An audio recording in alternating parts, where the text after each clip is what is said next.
If I could speak to my 20-year-old self, I would tell her the traditional tale of the drowned moon that comes from England.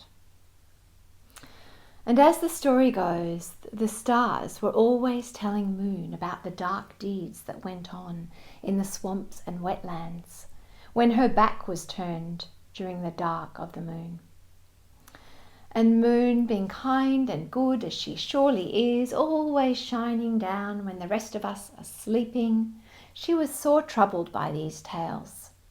"I'll see for myself, I will," said she, and at the end of the month she drew a long black cloak over her dress, and she pulled a black hood over her silver shining hair, and only her bare feet glowed gently as she stepped nimbly down out of the sky and onto the earth.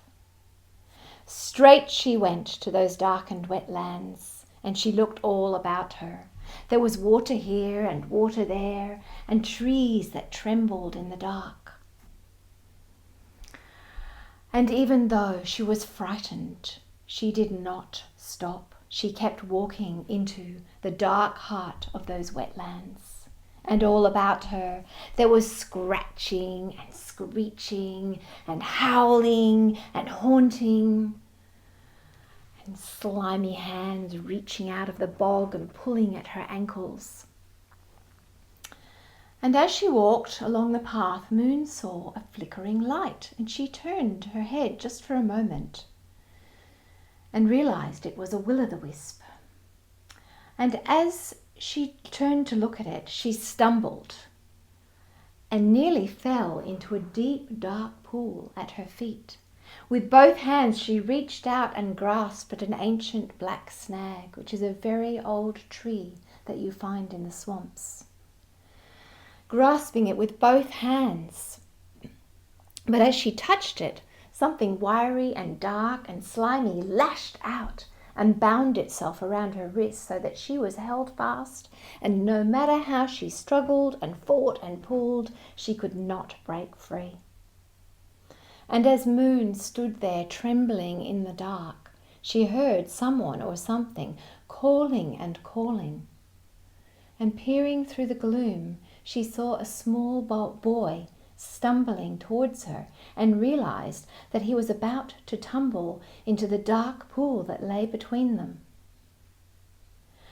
Fighting and pulling and struggling as hard as she could, she threw back her head so that her black hood fell back, and immediately the wetlands were illuminated with light.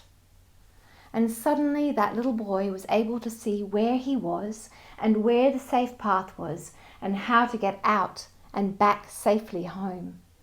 And without hardly looking to see where the light had come from, he scampered away, so that Moon was left there thinking, I would like to go with him, but she couldn't because her hands were bound fast. And as she fought and struggled and pulled some more, tossing her head about until she fell on her knees and her black hood fell forward again, and out went the blessed light, and back came the creatures that lurk in darkness, howling and haunting, scratching and screeching. And they began to dance around her gleefully, rubbing their hands together. Ha! It's the moon! We've got the moon! What shall we do with her? Can we kill her? Can we drown her? How can we get rid of her so that we can have darkness every night? And so between them they tried to decide what to do with Moon.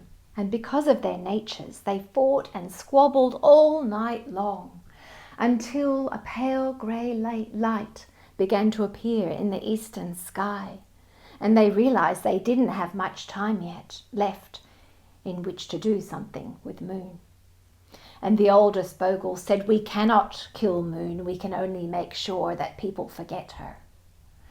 And so the crawling horrors, those slimy, bodiless hands, they reached up and they snatched at Moon's ankles, and they dragged and pulled her down into the swamp. and the kelpies or water horses trampled her and buried her in the mud at the bottom of the pool. And the strongest of the bogles rolled an ancient piece of granite, shoving and heaving and pushing it down into the pond so it landed on Moon, and all that you could see was the thinnest glitter of silver. And there was poor Moon, drowned in a black swamp, and no one knew that she was there.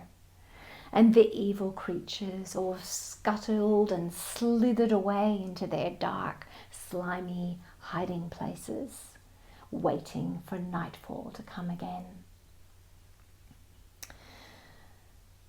Now, that night, the local townsfolk were waiting for the new moon, but she didn't come. And they looked all about them, and they put feathers in their caps, and they put bright pennies in their pockets, but no moon. Night after night, there was no moon. And they became more and more confused and frightened, and the dark bogles were creeping closer and closer to the town, and they were scratching at the doors and windows, and howling and prowling and growling around the houses, so that the people had to bolt their doors at night, and no one dared go outside when the sun slept. And one day the frightened people went to see wise old Meg, who lived in the forest on the edge of the town. And they asked her, "What shall we do? How can we find our moon? How can we make sure she comes back to us?" And wise old Meg, being schooled in the ancient ways, took out her scrying bowl, and she looked long and hard into its flickering depths. But when she looked up, she was as confused still as the other townsfolk. "I cannot find her," she said. "I don't know where she is, but someone must know something. Somewhere there must be a clue. So go back and see what you can find and discover, and come back to me when you have something else to go by." And so the townsfolk returned home, and they gossiped in the town square, and they chatted by their home hearths, and they talked at the school, but no one knew anything. And so one day they called a meeting in the centre of town, and everyone was there. And once again they said, "Does anyone know anything about where Moon might be? Does anyone remember anything?" And finally a little boy piped up, and he said, "Oh, hang on, I clean forgot." And he told them about the night when he'd been lost in the swamp, and suddenly there had been this bright light that had come out of nowhere, illuminating the safe path and allowing him to find his way home. And so quickly they took that little boy back to see wise old Meg, and once again she took out her scrying bowl, and she peered long and hard into its dark, glimmering depths. And when she looked up, she said, "Oh, it's dark out there, it's fearsome dark, and the bravest and strongest amongst you must go out quickly and find Moon, for she is there."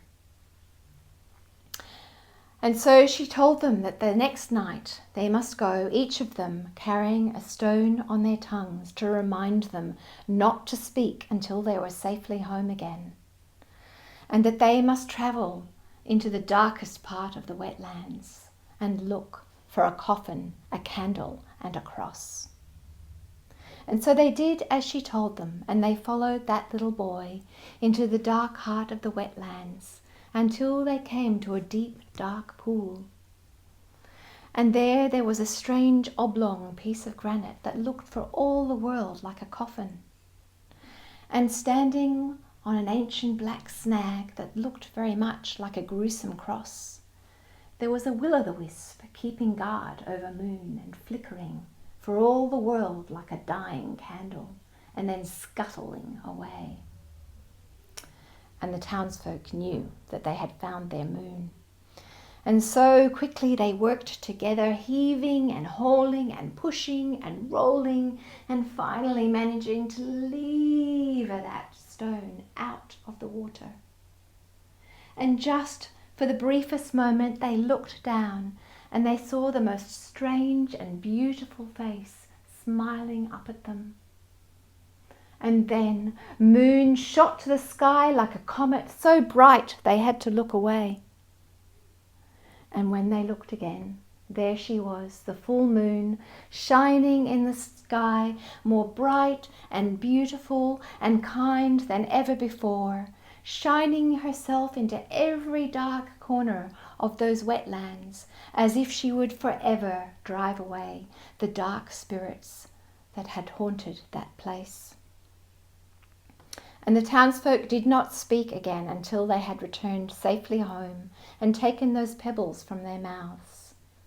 And then from that day forth they told the story of that white midnight when they had set Moon free from her watery grave, and she had risen again to shine more brightly than ever before.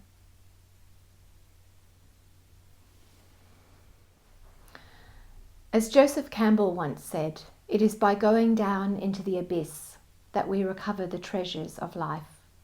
Where you stumble, there lies your treasure.